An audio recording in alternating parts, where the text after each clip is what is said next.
कहानी का आरंभ होता है एक छोटे से गांव में, जहां एक रहस्यमयी गुफा है। ये गुफा प्राचीन और भयानक किस्म की है और लोग कहते हैं कि उसमें आत्माएं बसती हैं।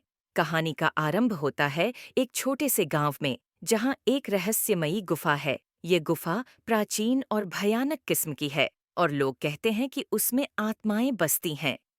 एक बार की बात है, गांव के एक नौजवान ने निशाने पर लगाया कि वह गुफा को समझे। उसने साथ में कुछ दोस्तों को भी ले जाने का निर्णय किया। रात के अंधेरे में वे सब गुफा की तरफ बढ़े। पहले वे गुफा के अंदर घुसे और चलने लगे। हर मिनट पर उन्हें अनजाने घटनाओं का सामना हुआ। धीरे धीरे सभी उनमें डूबते गए। चलते चलते वे एक कमरे में पहुंचे, जिसमें एक पुराना संगीनी रखा था।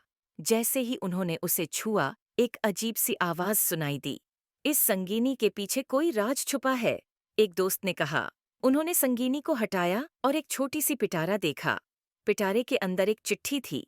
वे चिट्ठी को खोलकर पढ़ने लगे और उन्हें चौंकाने वाली बात पता चली। इस गुफा में एक खजाना छिपा है, वह चिट्ठी में लिखा था। पर वह तभी मिलेगा जब आपको इस गुफा के बाहर निकलने का समय मिलेगा। ये सुनकर सभी हैरान रह गए।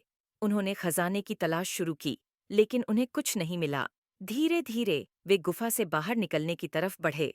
जैसे ही वे गुफा के बाहर निकलने वाले थे, एक अचानक ध्वनि सुनाई दी। यह गुफा तुम्हारी जिंदगी का अंत है, वह ध्वनि कहती थी। और फिर अचानक एक आवाज सुनाई दी। कौन है वह? गुफा के बाहर से कोई उन्हें बुला रहा था। उन्होंने तत्काल गुफा छोड़ दिया। गुफा का रहस्य सुलझा नहीं, लेकिन उन्होंने अपनी जिंदगी की कीमत समझ ली।